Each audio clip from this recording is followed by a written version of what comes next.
Quick Day X World War III update for you guys today. Here's what's going on in the world.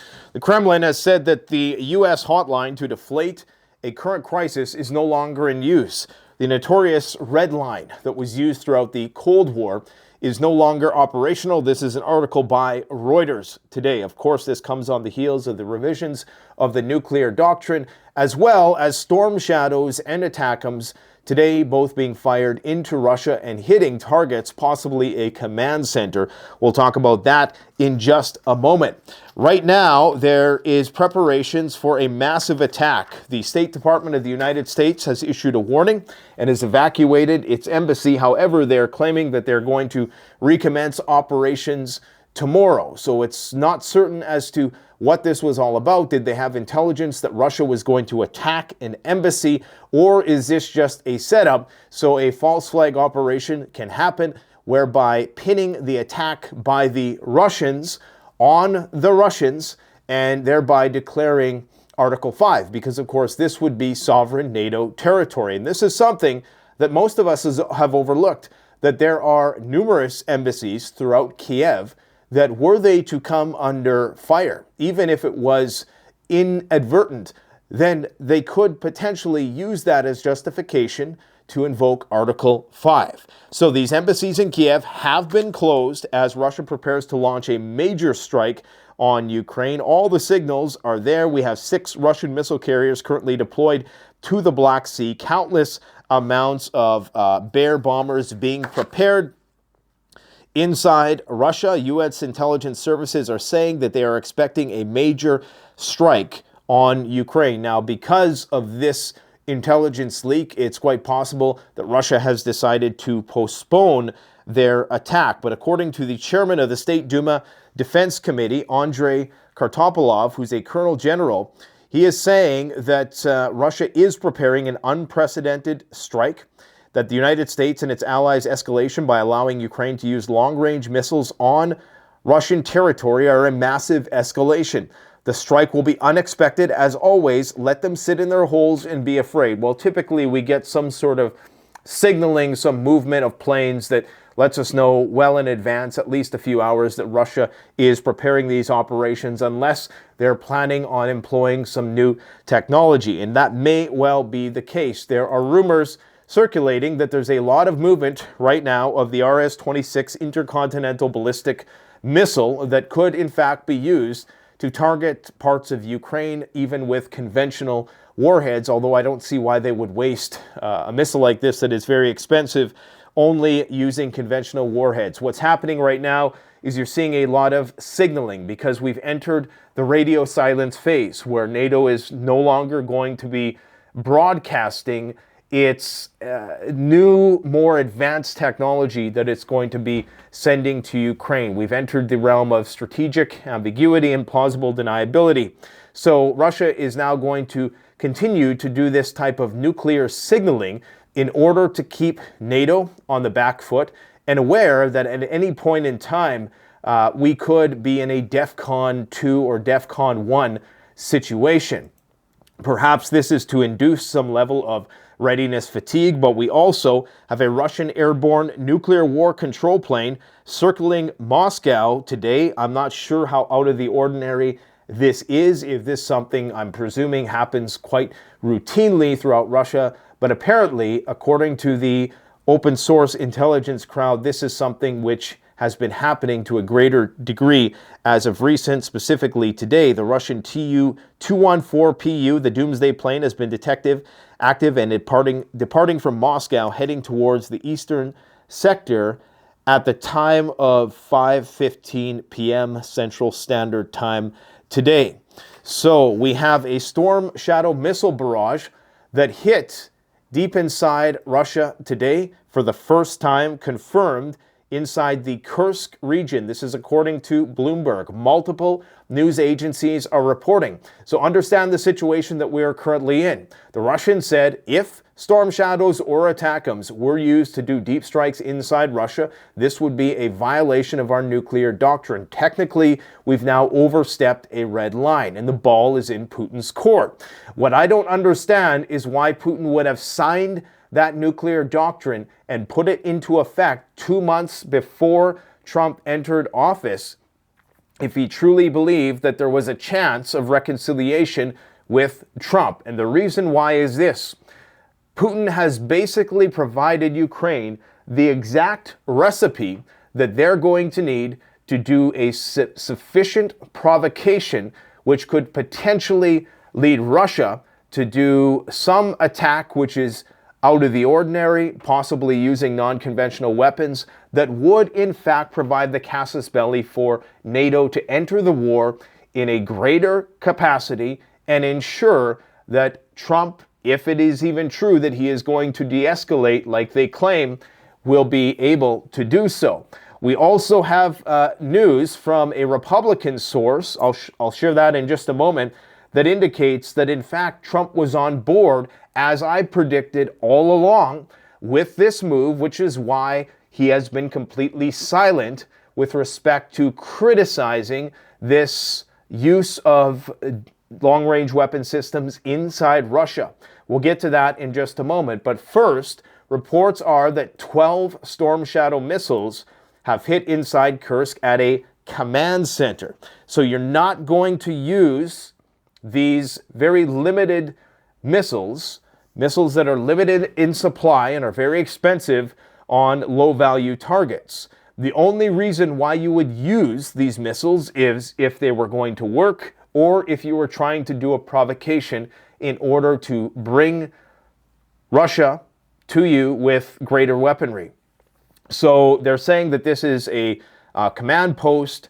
I'm not sure why they weren't able to intercept these. The Russians do have the capability to intercept Storm Shadow, so I'm presuming that perhaps there was no missile defense in this region, which begs the question of what could they possibly be targeting if there is no missile defense in the region? Well, it could just be that the intelligence was able to triangulate the location of commanders who did want to actually be discreet, and when you put missile defense anywhere, then of course that's very intriguing. That means that there must be something, some high-value target that is there. So perhaps the Russian strategy was to avoid putting missile defense, try to deploy forces there covertly. Maybe there was a meeting happening.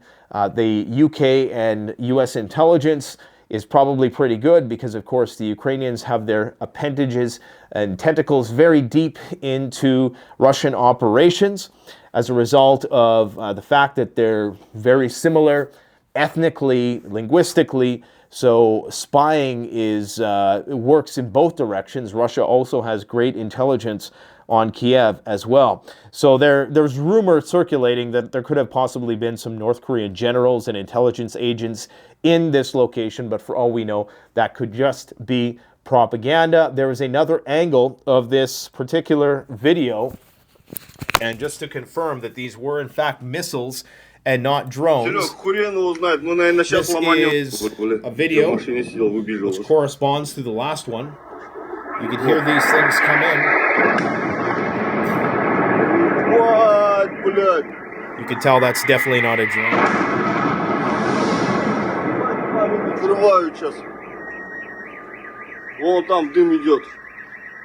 So remember, just yesterday they used ATACMS to destroy an ammunition depot. Now they're doing command posts with Storm Shadow. So that goes on for a few more minutes.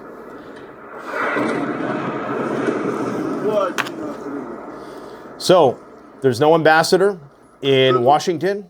The hotline is not currently in use. We are currently firing missiles into Moscow. Russia's Doomsday plane is in the air. There is a nuclear doctrine which now essentially allows for the Russians to respond in a nuclear fashion if they see fit. And if the embassies in Ukraine have been evacuated. So, yeah. And of course, there's no nuclear treaties, which means that the whereabouts of these mobile ICBM platforms is not known to the United States, okay? So, I'm sure nothing is ever going to happen. Let's hope it doesn't.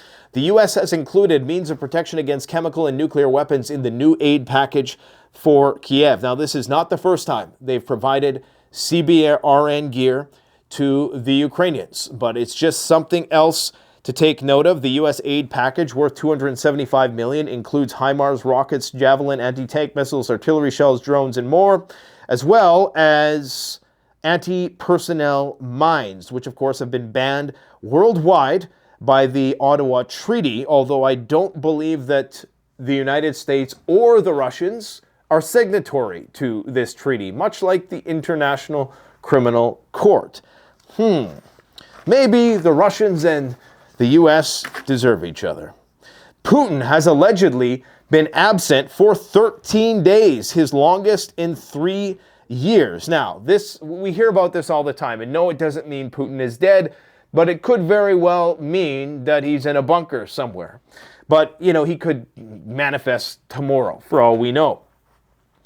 According to Russian media, Agents TiVo has reported the disappearance follows U.S. approval for Ukraine to use ATACMS missiles against Russia. Putin was last seen on November 7th at the Valdai Club. Since then, Kremlin updates have included only calls, meetings, greetings, and pre-recorded meetings. Russian media Proakt revealed that some similar absences in the past were linked to visits by Kremlin doctors to his Sochi residence. So they're going to start to say that, Putin's going to die or something like that.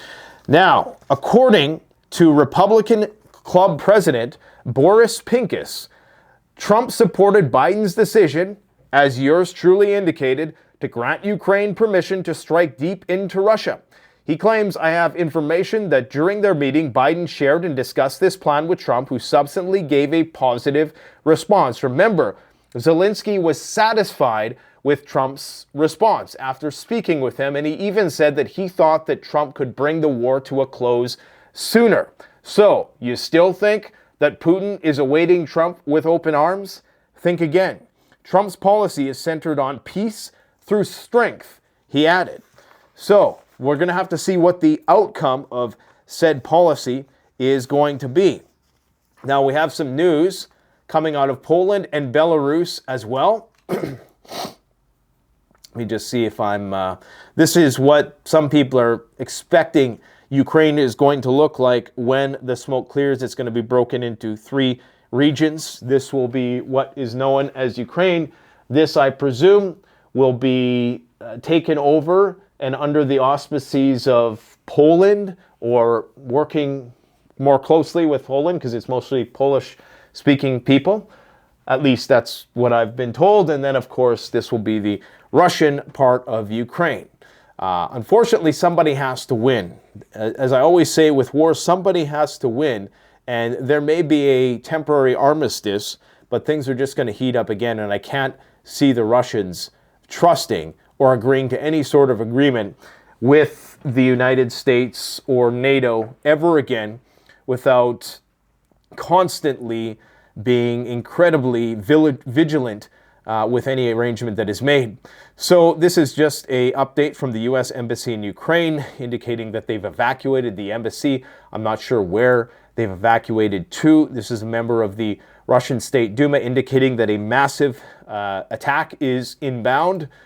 This is, of course, the Crimean Bridge. A lot of people are speculating that these weapon systems will now be employed to use on the Crimean Bridge or some other critical piece of infrastructure in Russia.